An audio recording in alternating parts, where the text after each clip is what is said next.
জয় শ্রী রাধে। পূজ্য শ্রী সদ্গুরুদেব ভগবানের চরণে প্রণাম। আজকে আপনাদের শোনাব ভগবানের নামের কি অদ্ভুত মহিমা।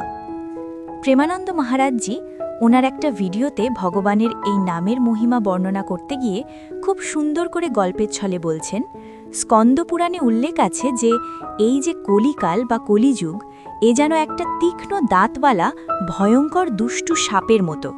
কিন্তু আমাদের এখন আর এই সাপের ভয় পেলে চলবে না, কারণ আমরা যদি মন থেকে গোবিন্দ নাম জপ করি, তবে সেই গোবিন্দ নামের বিশাল আগুনে পুড়ে এই কলিযুগ খুব তাড়াতাড়ি ছাইয়ের স্তূপে পরিণত হবে।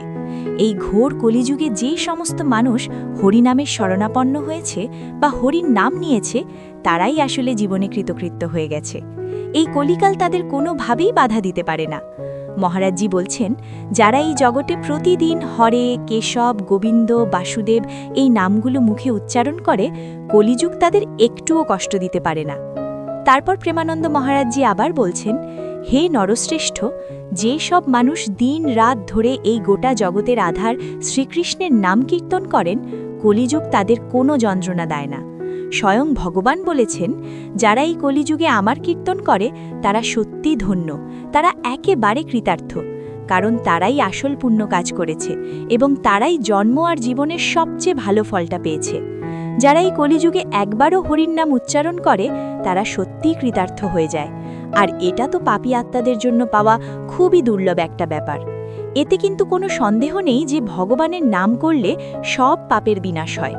মহারাজজি খুব সুন্দর করে বুঝিয়ে বলছেন, মানুষ যেন দাউ দাউ করে জ্বলতে থাকা পাপের আগুন দেখে ভয় না পায়, কারণ গোবিন্দ নাম হল একদম বৃষ্টির শান্ত মেঘের মতো। সেই মেঘ থেকে যখন গোবিন্দ নামের জলবিন্দু ঝরে পড়ে, তখন ওই পাপের আগুন নিমেষেই নিভে নষ্ট হয়ে যায়।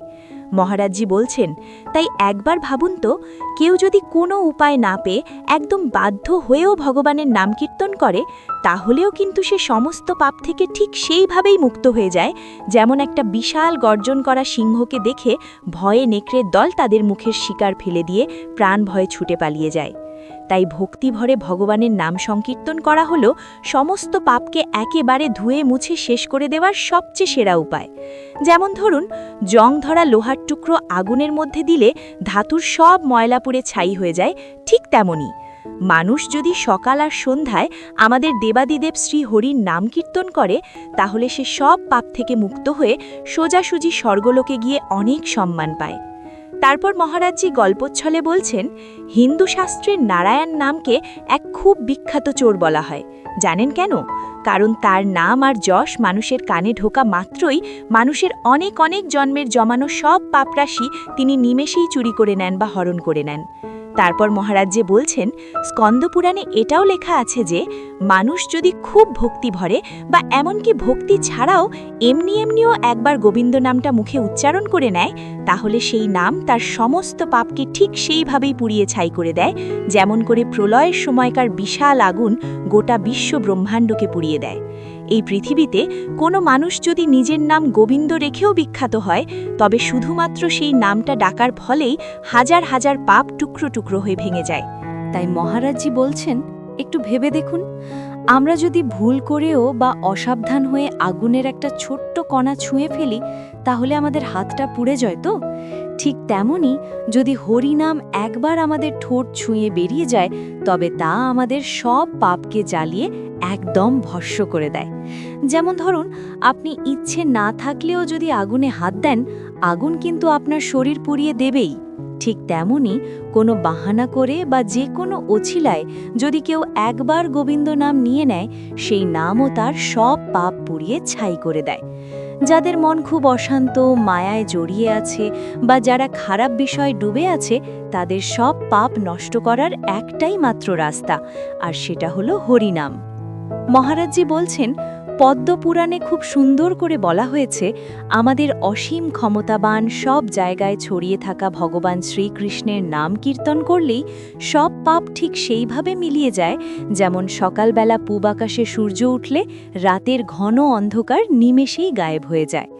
মহারাজজি বলছেন, কেউ যদি কাউকে ডাকার জন্য বা এমনি নিছক মজা করে, এমনকি গান গাওয়ার সময় সুর মেলাতেও বা অবহেলা করে যদি ভগবান বিষ্ণুর নাম মুখে নেয়, তাহলেও সেই নাম তার সব পাপ নাশ করে দেয়। আর এই গোপন কথাটা সব বড় বড় মহাত্মারা খুব ভালো করেই জানেন। এই কথা শুনে আপনাদের মনে হতেই পারে, এও কি সম্ভব? শুধু নাম নিলেই কিভাবে এতটা পাপ দূর হয়? এর উত্তরে মহারাজজি বলছেন, আগুন যেমন নিমেষেই কাঠকে পুড়িয়ে দেয়, ঠিক তেমনি জেনে হোক বা না জেনে হোক, ভগবানের পবিত্র নাম মানুষের সব পাপের পাহাড় পুড়িয়ে ছাই করে দেয়। জানেন, শ্রীহরির এই নামটার মধ্যে পাপ নষ্ট করার এতটা শক্তি লুকিয়ে আছে যে একজন বড় মাপের পাপী মানুষ তার গোটা জীবনে ততটা পাপ করে উঠতেই পারবে না। ভগবান বিষ্ণুর নামে পাপ কমানোর যে কতটা ক্ষমতা আছে তা যদি মাপা যায়, তবে দেখা যাবে সবচেয়ে খারাপ মানুষটাও ততটা পাপ করতে পারে না। আমি আপনাদের একদম সত্যি কথা বলছি। অচ্যুত, অনন্ত, গোবিন্দ এই নামগুলো হলো এমন একটা জাদুকরী ওষুধ যা মুখে নিলেই জীবনের সব রোগ নিমেষেই নষ্ট হয়ে যায়। যার কথা মনে পড়লে বা যার নাম কীর্তন করলে আমাদের মনের সব দুশ্চিন্তা আর শরীরের সব ব্যাধি সঙ্গে সঙ্গে দূর হয়ে যায়, সেই ভগবান অনন্তকে আমি বারবার প্রণাম জানাই।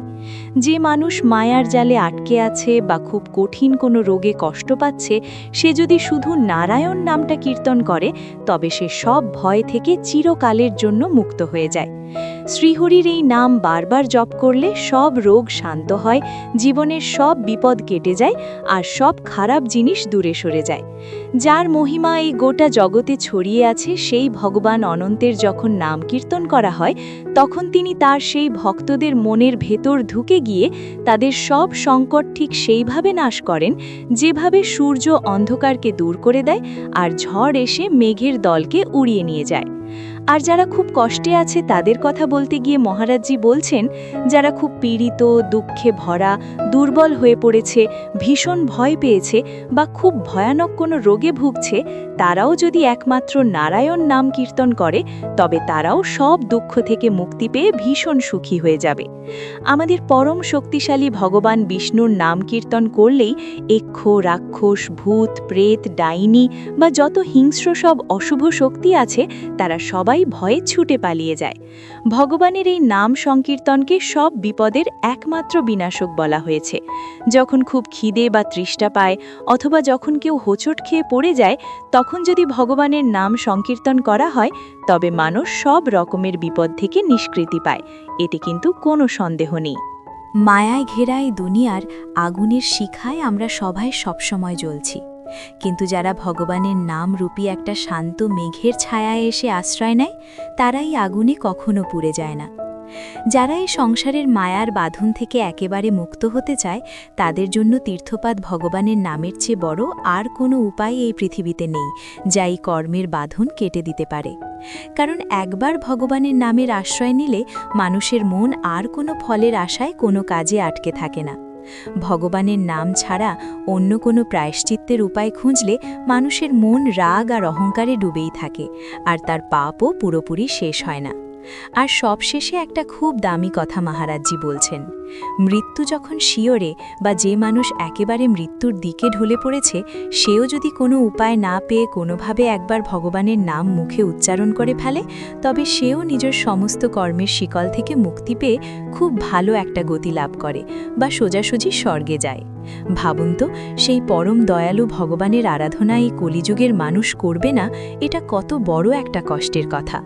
তাই প্রেমানন্দ মহারাজজি আমাদের সবাইকে বারবার মনে করিয়ে দেন যে আমরা জীবনে যে অবস্থাতেই থাকি না কেন, মুখে যেন সবসময় ভগবানের এই মিষ্টি নামটা ধরে রাখি। এই ঘোর কলিযুগে বাঁচার আর সব বিপদ থেকে রক্ষা পাওয়ার এর চেয়ে সহজ আর সুন্দর রাস্তা কিন্তু আর একটাও নেই। তো বন্ধুরা, আজকের এই ভীষণ দামি কথাগুলো শুনে আপনাদের কেমন লাগলো?